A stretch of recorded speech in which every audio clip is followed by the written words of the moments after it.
A lot of people are interested in investing in real estate because they believe it's safe. But imagine losing half of your property value in one instant. Well, that's exactly what happened to the owner of this Goodwill. Let me explain.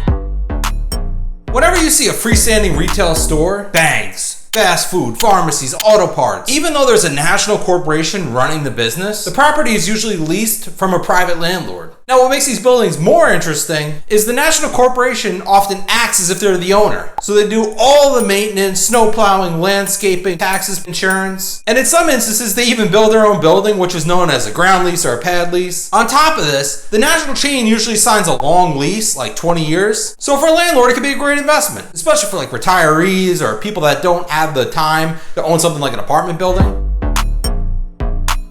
Now look at the Goodwill again. Doesn't it look like something else? It was originally a Rite Aid. And here's the issue. Walgreens is right across the street. Walgreens and Rite Aid merged. So one of them had to be closed down. The Walgreens location has better visibility, better egress, access to the signalized intersection, and overall just a better location. So the Rite Aid went dark. But if the property's still there, the building's still there, where did the money go? Well, for that, we're going to have to look at where these buildings actually get their value from.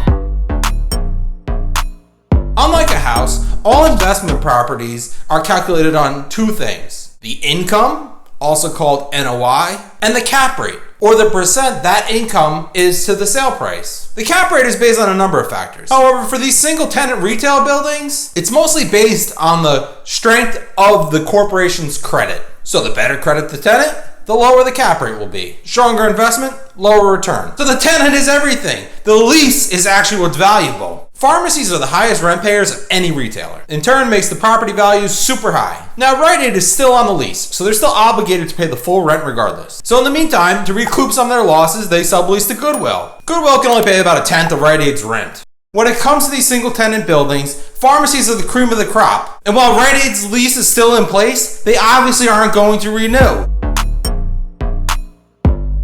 This landlord's not going to be able to release to a new pharmacy. When the lease is up, the landlord would be lucky to turn this into an AutoZone. Now, if AutoZone was in there, it would make the building worth about $2 million. However, because of Rite Aid's high rent, they usually sell for about $4 million. Just in that one instance of Rite Aid shutting down, that building's value could cut in half.